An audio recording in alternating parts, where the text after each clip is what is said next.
Es un gusto poderlos saludar en esta mañana. Ya estamos terminando este congreso, este retiro, esta renovación.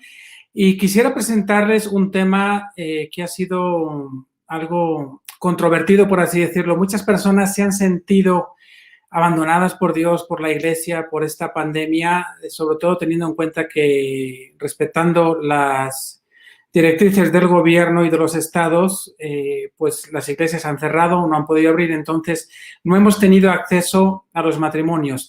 Y como me gusta decir a mí, es como si hubiéramos puesto un cubrebocas a Dios y ya sentimos que pues nos falta algo.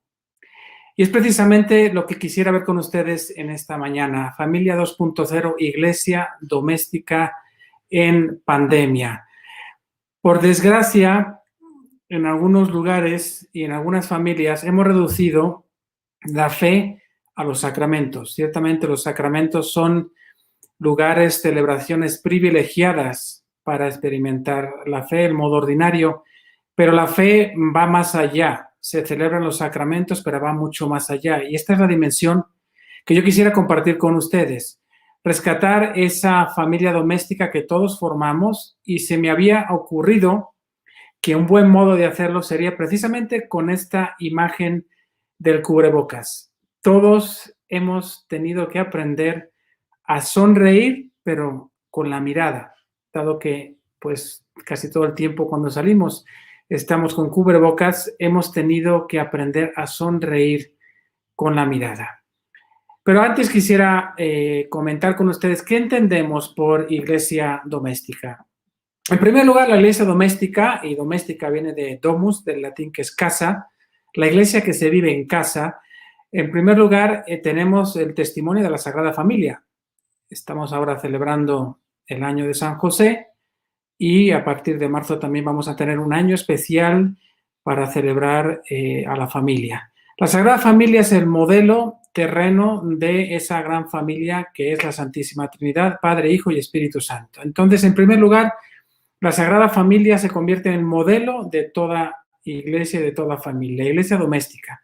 En segundo lugar, en la época de Jesús y de los apóstoles, cuando alguien, uno de los miembros de la casa, sobre todo el padre que tenía la autoridad, abrazaba la fe, toda la casa completa abrazaba esa fe, y tenemos testimonio en los Hechos de los Apóstoles.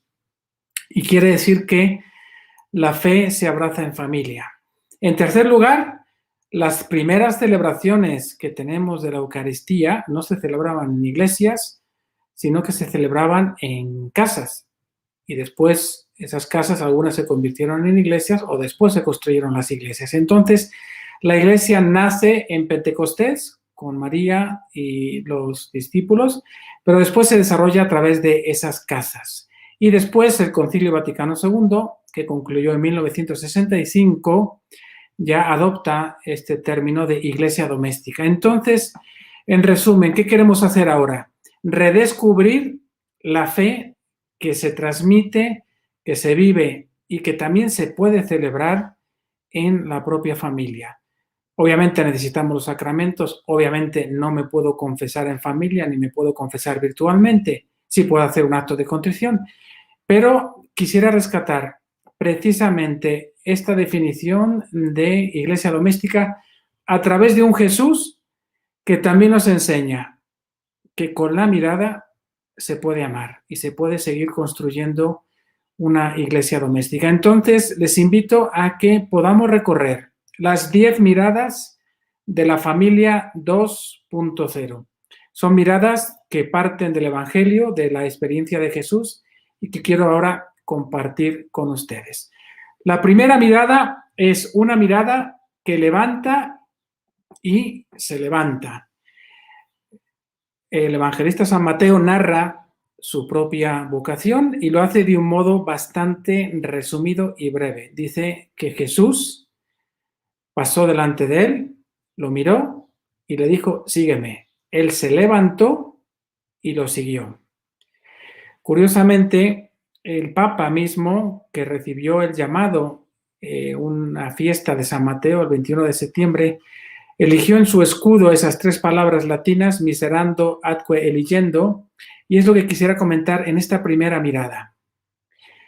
Jesús, dice el escritor Beda el Venerable, de quien tomó el Papa el lema de su escudo, dice: Jesús lo miró con misericordia, y porque lo miró con misericordia, lo eligió.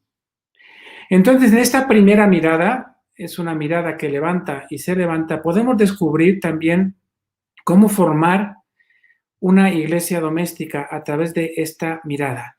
Muchas veces nos cuesta levantar al otro, nos cuesta levantar a nuestra pareja, nos cuesta perdonar, nos cuesta incluso hacer un acto de paciencia. ¿Por qué? Porque primero, para que la otra persona se levante, yo tengo que levantarla en mi corazón. Es decir, tengo que tener una mirada hacia ella de misericordia. Entonces, con Jesús podemos decir: yo como iglesia doméstica quiero aprender a mirar con misericordia antes de pedir algo, antes de exigir algo, antes de cualquier relación que quiera tener con un miembro de mi familia. Como iglesia doméstica tengo que aprender de esa mirada de Jesús, que es una mirada de misericordia. Lo miró con misericordia y después de esa misericordia sí lo eligió. En consecuencia, y este es uno de los propósitos que vamos a ver en cada mirada, la consecuencia sería, primero, amar misericordiosamente y después sí, elegir, hablar, discutir, sugerir, organizar la familia. Esta es la primera mirada. Ahora vamos a ver la segunda mirada, que es una mirada que sostiene y se sostiene en la oración. Todos recordarán aquel momento donde los discípulos estaban cruzando en la barca, Jesús no estaba con ellos y de repente se desata una tormenta, es de noche y de repente ven pasar a Jesús sin saber que es él y ven como un fantasma, se mueren de miedo y Juan dice: es el Señor. Pedro, que siempre espera a que Juan diga algo, Juan es el que ve y después Pedro es el que responde con una memoria auditiva, por así decirlo, es el que escucha y responde. Pedro hace en ese momento una oración hermosísima. Le dice: Señor, si eres tú, mándame ir a ti. Pero en un momento dado camina sobre las aguas y se hunde, porque Pedro pierde la mirada con Jesús, se asusta y se hunde. Y aquí, ¿qué reflexión quisiera hacer con ustedes? Estoy seguro que recordarán aquella etapa maravillosa del noviazgo, cuando estaban enamorados, cuando podían mirarse a los ojos por minutos, por horas, y sostenían esa mirada, una mirada que duraba un infinito, y no tenían prisa.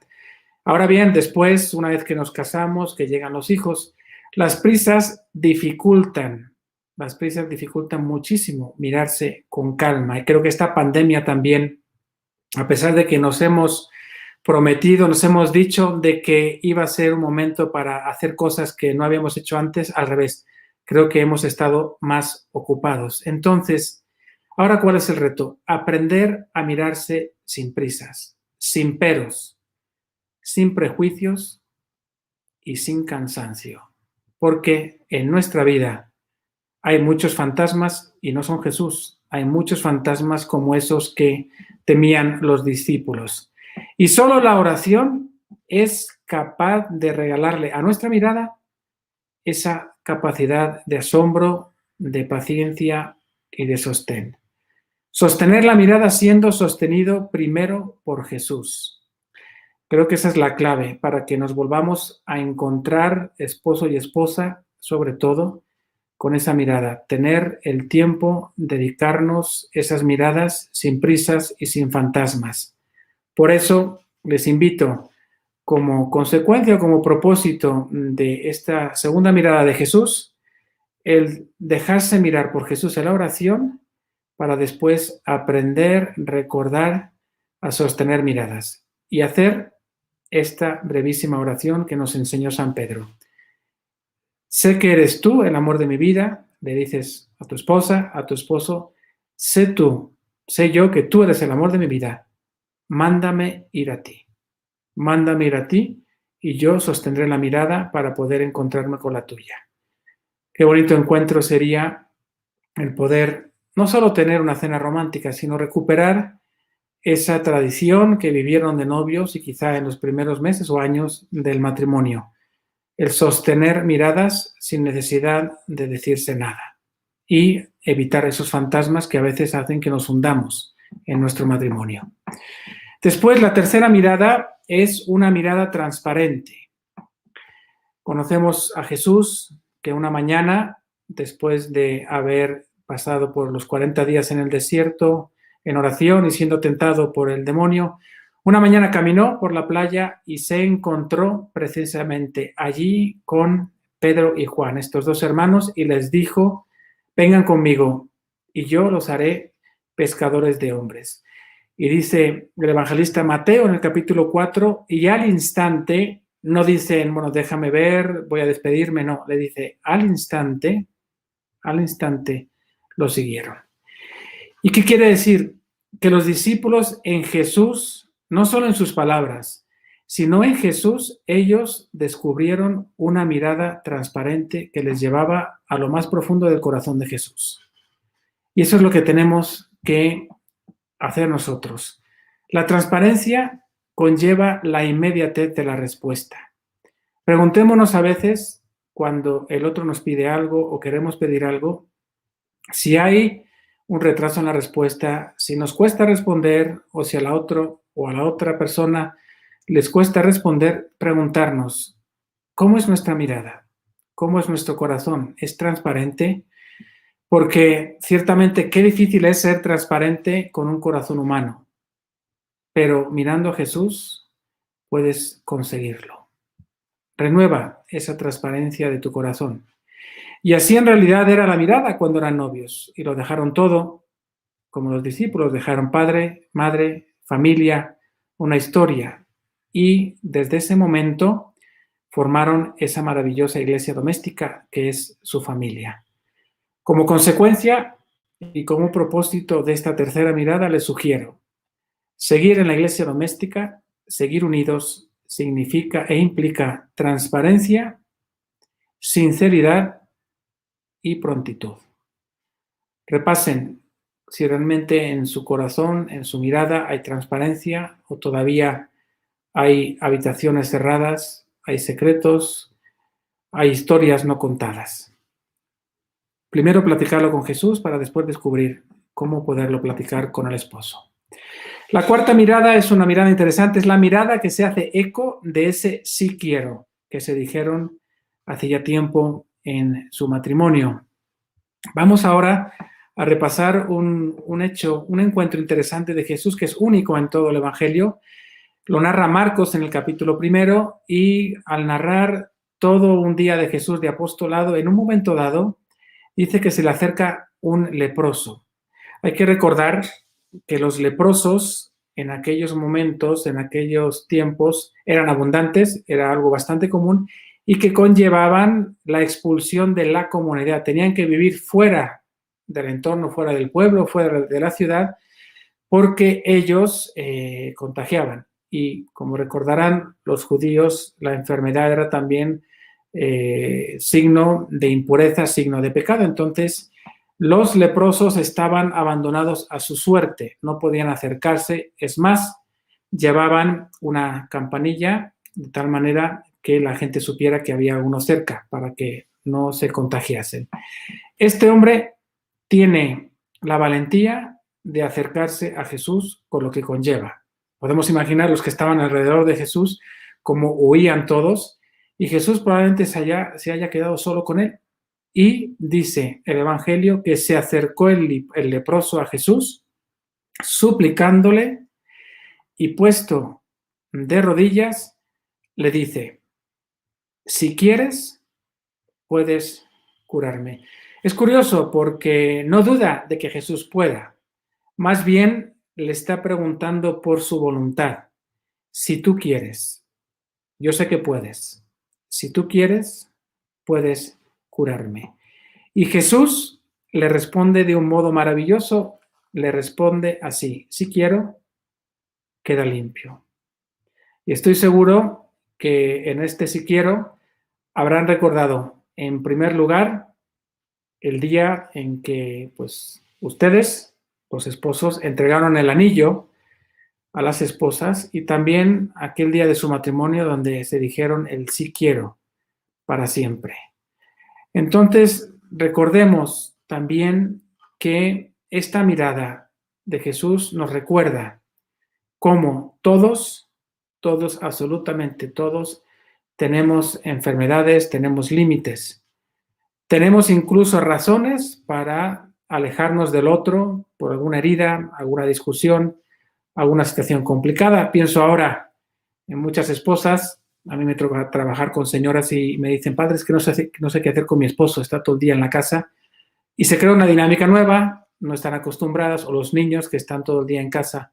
Aprendamos de este ejemplo de Jesús, que permite que este leproso se acerque con su historia, con su enfermedad, que se arrodille y le suplique y le diga a Jesús: sí quiero. Pregúntate tú, ¿cómo acoges al otro? Cuando el otro viene con sus heridas, con su lepra, por así decirlo, con sus límites, ¿tú le dejas acercarte o le pones una barrera? O quizá eres legalista y caes en esa justicia de, bueno, me has ofendido, entonces mejor aléjate. Eres igual que Jesús, que puedes perdonar y quieres perdonar.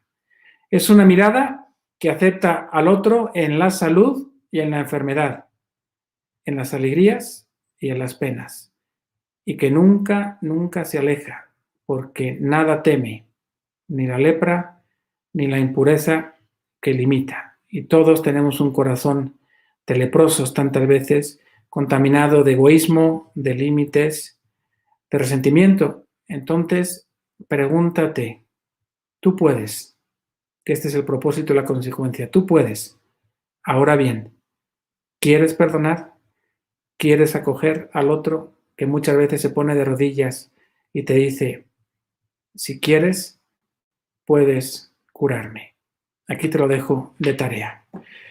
Vamos a pasar ahora a esta quinta mirada, que es una mirada que conecta y da vida. A lo largo de los últimos años he tenido la oportunidad de preparar a muchos matrimonios y les hago una encuesta con 99 preguntas. Después validamos las respuestas según los temas y nos divertimos mucho porque soy muy malo.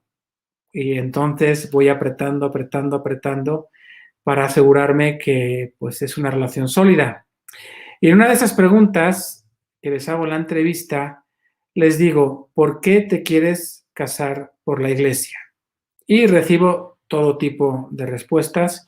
Obviamente, al final me dicen, pues porque creo que Dios es alguien importante, quiero que Dios esté presente en mi vida. También me suelen decir, bueno, porque es una tradición, porque pues mi familia tiene fe. Quizá alguno de ellos a lo mejor no tiene tanta fe, pero en el fondo quieren poner a Dios por testigo de su matrimonio, y eso es algo muy hermoso. Entonces yo les pregunto, para ver hasta qué punto han asimilado el sacramento del matrimonio dentro de la iglesia, y les digo, bueno, ¿y qué diferencia hay entre el matrimonio civil y el matrimonio por la iglesia? Y obviamente me dicen pues, que el civil te puede separar, etcétera, y a los ojos de Dios no estás casado, mientras que el matrimonio en la iglesia sí lo vives delante de Dios y es para toda la vida. Entonces, yo les digo, bueno, ahora dime, ¿qué ves en tu matrimonio? ¿Qué ves en tu relación para tener la certeza de que van a llegar hasta el final juntos? Y entonces, pues caen en la trampa, porque esta pregunta es una pregunta con cierta trampa, en decirme, bueno, es que yo le amo, ella me ama, es la mujer de mi vida, jamás he conocido a nadie como ella, como él, y está muy bien. Pero el punto que yo quiero recalcarles en ese momento y recalcar ahora es que Dios nos da un regalo muy particular, y es el que tenemos que renovar hoy con esta mirada de Jesús, una mirada que conecta y da vida. El matrimonio civil nos une por un cable, y estamos unidos ciertamente, sí, delante de la sociedad por un cable, nos unimos. Pero es que cuando me caso por la iglesia, ese cable lo conectamos a la gracia de Dios. Entonces, ese cable tiene electricidad, da luz, da calor, me permite recargarme. Entonces, ¿qué sucede?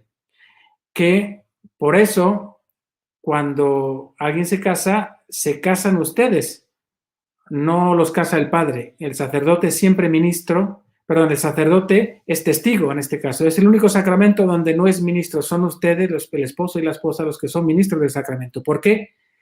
Porque ustedes son fuente de gracia el uno para el otro. Es decir, siempre que vivan en amistad con Dios, el uno al otro van a estar dándoles y donándoles esa gracia de Dios que es como la electricidad. Entonces, sí, su matrimonio estará conectado, podrá pasar por todas las pruebas, pero la gracia de Dios estará iluminando, estará fortaleciendo a través de esa electricidad, ese ejemplo. ¿Qué sucede si alguno de ellos pues deja de vivir en gracia de Dios, en amistad con Dios? Pues sucede como los cortes que estamos teniendo ahora de electricidad, porque sufrimos, no se puede encender los electrodomésticos, no hay luz, quizás no hay calor o no hay aire acondicionado. Entonces el matrimonio, esta familia doméstica, esta iglesia doméstica se deteriora. Y muchas veces se nos olvida la importancia de vivir en gracia de Dios.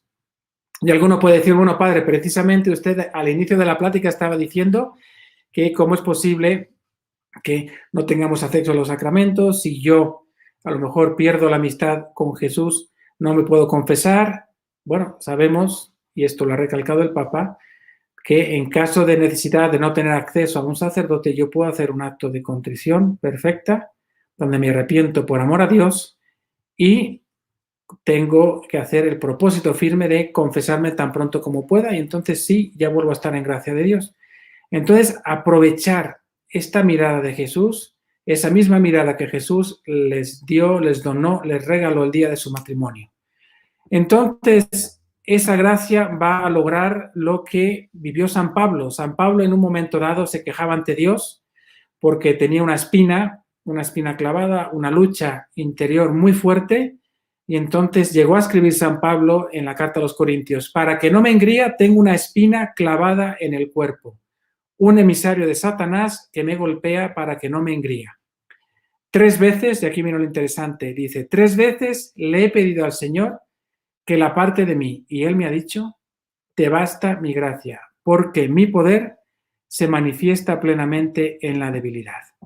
Entonces aquí recordar que esa mirada de Jesús me está invitando cuando soy débil, cuando siento que ya no puedo, cuando estoy cansado, cuando quizá no siento a Dios cercano, recordar, te basta mi gracia, volver al origen de tu relación con Dios, de esa mirada de alguien que te conoce, que te ama y que te sostiene. Y entonces como pareja, volver a esa amistad y reconocer que si yo estoy bien, en gracia, en amistad con Dios, yo voy a ser una fuente de sostén para mi esposo. Entonces, como propósito de esta quinta mirada, valorar la vida de gracia y recordar que soy ministro de la gracia para mi esposo, para mi esposa. Pasamos ahora a la sexta mirada. Es una mirada que es capaz de abrazar su historia. Jesús camina por Palestina y a lo largo de este caminar, de estos 3 años que estuvo de ministerio, se va encontrando a muchos discípulos y los va llamando y los llama con una historia.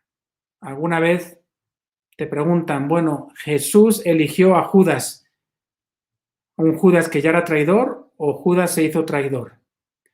Jesús, siendo Dios, en esa naturaleza divina, él sabía perfectamente la historia. Una cosa es saber, otra cosa es que pierda la libertad Judas. Judas se hizo traidor libremente. Pero Jesús conocía su historia y aún así lo eligió, porque Jesús tiene misericordia de nosotros. Entonces, Jesús no lo saca de sus vidas. Cuando te llama, cuando Jesús te invita a ser una iglesia doméstica, no te saca de tu vida. Es más, Él se mete en tu vida. Por eso tenemos un pasaje hermosísimo del Apocalipsis que dice en el capítulo 3, versículo 20, dice, he aquí que yo estoy a la puerta y llamo. Y si me abres, entraré y cenaré contigo. Y es más, como está dicho, Jesús da a entender que Él, si tú le abres, si esta iglesia doméstica que es tu familia, le abre, Él trae la cena, Él cenará contigo. Pero ¿qué sucede? Que muchas veces, ante una historia de retos, de dificultades, de pecado, de tropezones, de dificultades, acabamos viviendo nuestra relación con Dios tipo Uber Eats. ¿Qué significa esto? Que cuando lo necesito, que cuando tengo hambre, que cuando tengo un antojo, basta con que llame, veo el menú y pido lo que necesito, lo que quiero. Y a veces tratamos a Dios así. Cuando tengo una necesidad, me acuerdo de Él porque alguien en mi familia está enfermo o alguien cercano, mi esposa, mi esposo, un hijo o algún familiar de la familia extendida, entonces sí, entonces hago una llamada a Uber Eats y ahora sí, Dios, te necesito. Pero qué distinto es invitar al Señor que abraza mi historia, que me mira, conoce mi historia y no me la echa en cara. Es más, Él me invita a que yo serenamente la acepte desde su amistad. Por eso nos da miedo abrazar nuestra historia porque muchas veces descubrimos capítulos que no son perfectos antes de casarnos y durante nuestro matrimonio. Pero no pasa nada. Recordar que Jesús, cuando toca esa puerta, la puerta de mi corazón, la puerta de mi familia, en el fondo nos recuerda aquello que dijo tantas veces en el Evangelio. No he venido a llamar a los justos, sino a los pecadores, a los enfermos. Así que reconoce, abraza tu historia. Este es el propósito. Abraza tu historia como lo hace Jesús.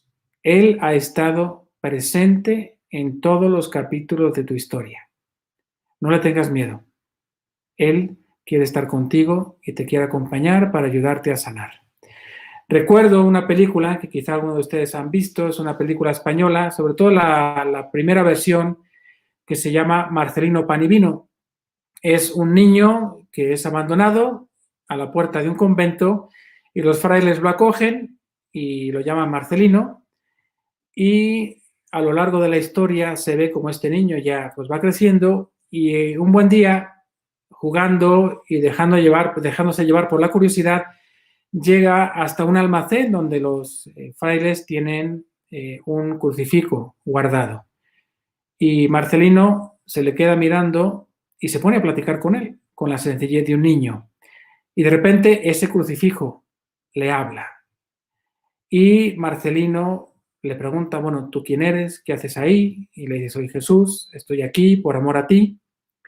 Y en un momento dado, Jesús le habla a Marcelino de su mamá, porque pues es huérfano, su mamá ha muerto, y Marcelino la echa mucho de menos. Entonces, en un momento dado, en una parte de la película que es conmovedora, Marcelino le pregunta, bueno, ¿qué haces ahí? ¿Qué has hecho tú? Y le dice, cuéntame tu historia. Y Jesús le empieza a platicar de su historia.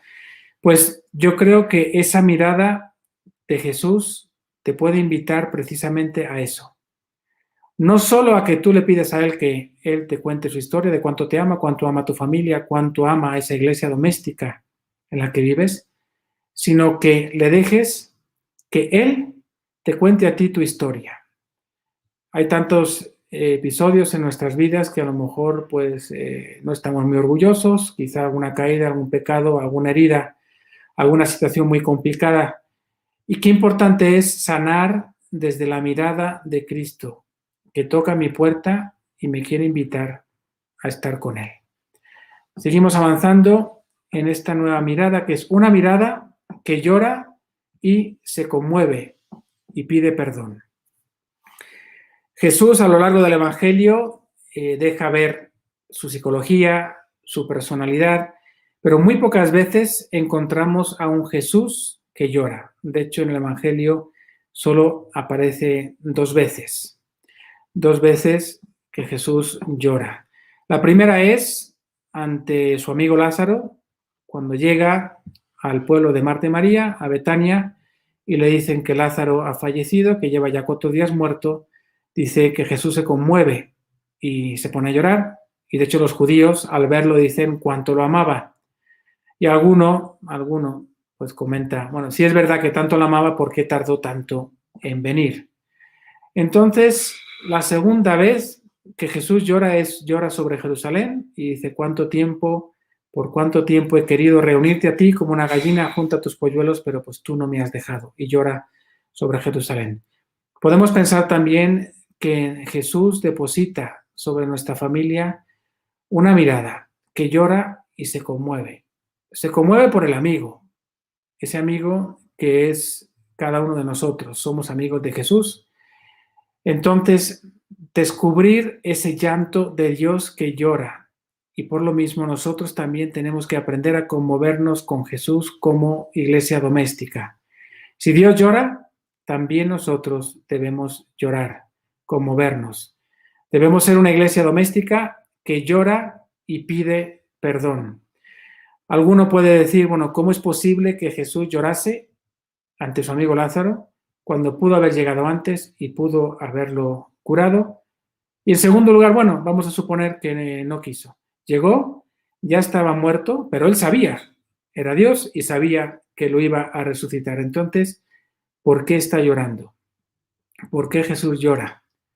Como que es un llanto que no es real. Si lo iba a resucitar, ¿de qué está triste? Y es cuando tenemos que descubrir a un Jesús que es cercano al dolor de las hermanas. Es un Dios que conoce nuestras lágrimas. Es un Dios que, como dice uno de los salmos, recoge cada una de nuestras lágrimas. No deja que ninguna se pierda.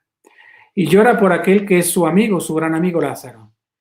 Y podemos descubrir también en esas lágrimas un grito que poco después va a hacer Jesús. Cuando se acerca a la tumba, dice que se conmueve, hace una oración al Padre y en un momento dado dice, Lázaro, sal fuera. Bueno, pues esas lágrimas, esa mirada que llora y que se conmueve y que pide perdón, también tenemos que aplicarlo a nuestra propia vida. ¿Cuántas veces tenemos que pedir a Dios el don de lágrimas? El saber llorar por nuestras faltas de generosidad, por cómo nuestro corazón, nuestra necedad, a veces, nuestro modo de ser, puede afectar a nuestra familia. Y es entonces cuando descubrimos que en nuestro propio corazón hay muchas tumbas. Quizá algún aspecto de mi esposa, de mi esposo, de mis hijos, incluso de mi propia vida, esté bien sepultado, bien guardado y esté muerto. Entonces, ¿qué es lo que hay que hacer? Pedirle a Dios el don de las lágrimas, para que después de haber llorado con Jesús y por el daño que hemos hecho, también tener la valentía de gritar con Jesús, sal fuera. Que ese aspecto de mi vida, de la vida de mi esposo, de mi esposa, que tengo sepultado, que tengo guardado, resentimiento, cosas que no he perdonado, aspectos que quizás de nuestra relación que tengan que mejorar y que yo a lo mejor me estoy reservando, que no quiero cambiar, tener la valentía desde esa mirada, desde esas lágrimas de Jesús que se conmueve, de poder decir, como iglesia doméstica, sal fuera. Y entonces así descubrimos que nuestra fe sí es necesaria y se vive y se celebra en la iglesia, en los sacramentos, pero que también nosotros tenemos una misión de educar, transformar a través de estas miradas para poder dar vida a todos aquellos aspectos de nuestra fe, de nuestro corazón, de nuestra familia, que quizá estén muertos o estén sepultados. Vamos a ver ahora también una nueva mirada, es una mirada que celebra la complementariedad.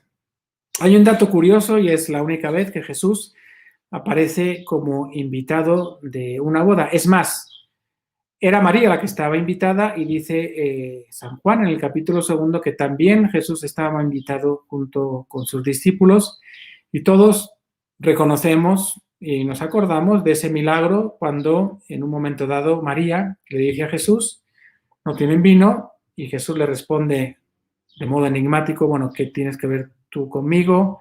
¿A qué te refieres? Todavía no ha llegado mi hora, pero sabemos que este enigma se resuelve con Jesús, que pide que llenen las tinajas de agua después de que María diga esa frase hermosísima, hagan lo que Él les diga. María siempre hace referencia a Jesús y Jesús cambia la hora porque su madre se lo pide. Entonces, en esa boda Jesús celebra junto con los novios el amor humano. No sabemos nada quiénes eran los novios, podemos pensar que eran familiares cercanos o alguien del pueblo.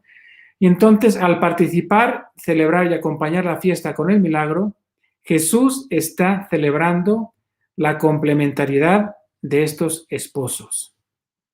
A lo largo de los últimos años, me junto con matrimonios jóvenes una vez al mes, son varios grupos, entonces pues cada semana prácticamente tengo 2, 3 cenas y vamos viendo temas de formación matrimonial, compartimos experiencias y la verdad es que se forma una comunidad de matrimonios muy hermosa.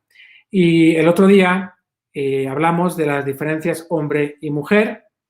Y fue interesante la dinámica porque les pedí un ejercicio personal a cada uno individualmente. Les dije, quiero que ahora escriban todas aquellas cosas que les cuesta más del sexo opuesto.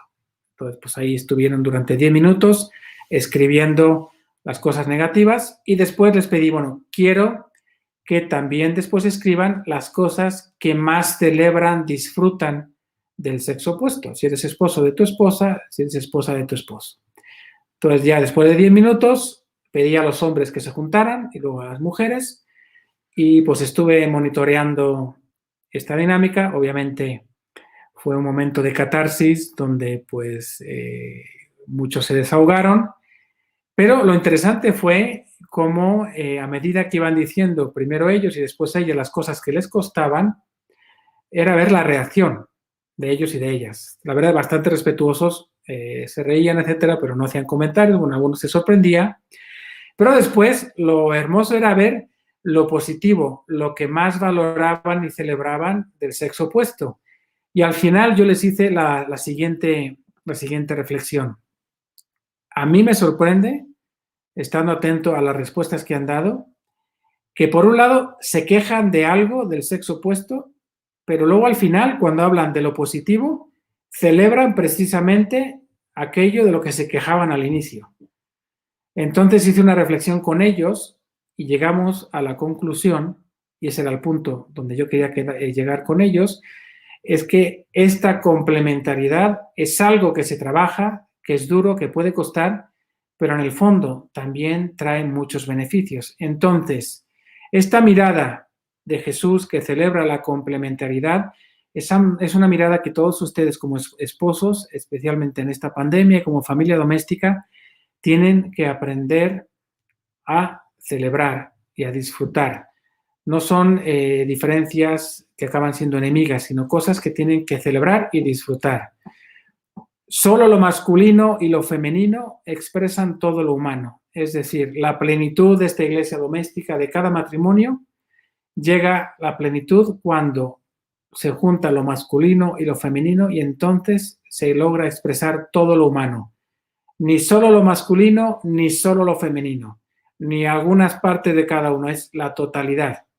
Y entonces descubrimos que es en la relación con lo masculino que lo femenino se revela y viceversa. Vuelvo a repetir porque este es un punto muy importante. Es en relación con lo masculino como lo femenino se revela y viceversa. Entonces celebren esta diversidad, celebren las diferencias, aprendan a limarlas, sí, pero también celébrenlas porque en el fondo de lo que se quejan muchas veces es lo que más disfrutan.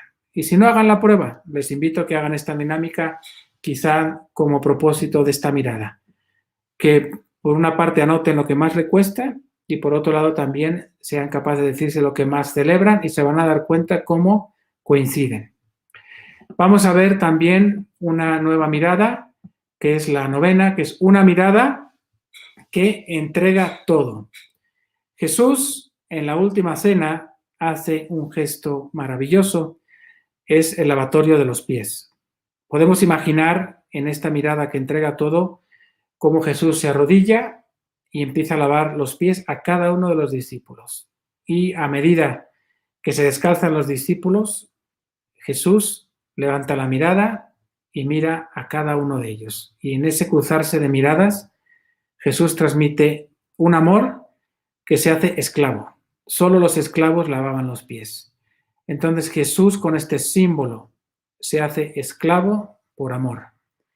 Y piensen en ese cruce de miradas entre Jesús y Juan, el discípulo amado, pero también piensen en cómo Jesús habrá cruzado su mirada con Judas, aquel que lo iba a traicionar unos minutos después. Cómo Jesús habrá transmitido todo su amor y le habrá perdonado y le habrá lavado los pies. Y cómo también Jesús habrá cruzado miradas con Pedro, sabiendo que después lo iba a negar, y un Pedro que se resiste, un Pedro que se da cuenta de que si el maestro está haciendo esto, él también después lo va a tener que hacer y por eso se resiste. Y Jesús al final va a decir, ¿comprenden lo que he hecho con ustedes? Ustedes me llaman maestro y el Señor, y dicen bien, pues lo soy. Pues si yo al Señor y maestro les he lavado los pies, ustedes también deben lavarse los pies los unos a los otros. Y alguno puede decir, bueno, padre, eso es algo de hace 2000 años, no es que nosotros podamos lavarnos los pies. Sí, es cierto, pero es una actitud por la cual cuando se ama al otro se llega al punto de hacerse esclavo. Y esto no es algo que me esté inventando yo, no es una exageración. Jesús lo hizo y Jesús después les llegó a preguntar, ¿comprenden lo que he hecho con ustedes? Si yo, que soy Dios, que soy el Señor, que soy el Maestro, he hecho esto, es para que también ustedes lo hagan. Y qué hermoso es recordar que cada familia es como un cenáculo donde se celebró la última cena, donde tienen que aprender a vivir este espíritu de servicialidad, por amor, y lavarse los pies los unos a los otros. En alguna renovación matrimonial he hecho esta dinámica del lavatorio de los pies y les puedo asegurar que ha sido un momento de mucha bendición, de muchas lágrimas y donde han entendido lo que significa servir al otro por amor. Así que aquí les dejo el reto y el propósito, aprender a arrodillarse ante el amor del otro, por amor al otro y con amor al otro. Repito, aprender a arrodillarse ante el amor del otro, por amor al otro, con amor al otro. Y esto es la iglesia doméstica. Y vamos a ver ya, para finalizar, la última mirada. Es una mirada que se hace pan. Recordarán que Belén significa casa del pan, Beth es casa y Lehem es pan, casa del pan. Ahí Jesús se encarna y se convierte en un niño inofensivo, necesitado, y se convierte en ese pedazo de pan que después vamos a recordar en esa última cena cuando diga tomen y coman todos de él porque esto es mi cuerpo. Pero antes, y esto lo narra Marcos en el capítulo 14, va a hacer unas acciones. Son 4 verbos que definen también cómo Jesús mira su sacrificio y cómo nos mira a nosotros y nos invita a que también nos hagamos pan por amor al otro. Jesús tomó pan, lo bendijo, lo partió y lo dio a sus discípulos. Entonces podemos decir, nuestro amor como iglesia doméstica, nuestro amor juntos como esposos es también ser tomados por el otro, ser bendecidos por el otro, ser partidos por el otro y ser entregados por el otro. Y en primer lugar, por ese otro con mayúscula que es Jesús, yo soy tomado por él, soy bendecido, soy partido y soy entregado. Y es muy distinto cuando es otro el que me toma, me bendice, me parte y me reparte, porque ya no depende de mí, de si estoy de buenas, si quiero, si me siento bien, si estoy contento, es otro el que me toma y me reparte a mi esposo. Entonces, hacerse pan para dejar que Jesús me tome. Y es más, no solo Jesús, sino hacerme pan con esa mirada que se hace pan, hacerme pan para que mi esposo me pueda tomar, me pueda bendecir, me pueda partir y me pueda entregar a mí y a mis hijos, a mi familia doméstica. Por eso, como fruto de esta mirada, de esta última mirada, te invito a que te hagas pan, a que mirando a Jesús y dejándote mirar por Él, te dejes tomar, bendecir, partir y entregar por las manos de Dios a cada miembro de tu familia para así dar vida y dar vida en abundancia. Y como conclusión de estas 10 miradas de esta familia 2.0 iglesia doméstica en pandemia, reconocer con gratitud que esta convivencia, entre comillas, forzada por la pandemia, puede ser una oportunidad de renovar estas 10 miradas, esa mirada que decía que teníamos con cierta facilidad, que podíamos sostener en nuestro noviazgo y en nuestros primeros años de matrimonio, la renovemos. Porque una iglesia doméstica que vive el misterio de las miradas de Cristo tiene vida, porque una iglesia doméstica que aprende a hablar con las miradas puede dar vida, no solo tiene vida, sino que puede darla, y porque la iglesia doméstica, ustedes, están llamados a vivir la fe, a celebrar la fe y a orar con fe, y ser así modelo para un mundo que se apaga y muere por falta de Cristo. Que Dios les bendiga, cuenten con mis oraciones. He preparado esta plática en oración y desde el primer momento he pedido por ustedes y que estas miradas de Jesús les inviten también a ustedes a celebrar y reconocer estas miradas para vivirlas junto a su esposo, junto a su esposa y a sus familias como iglesia doméstica. Que Dios los bendiga.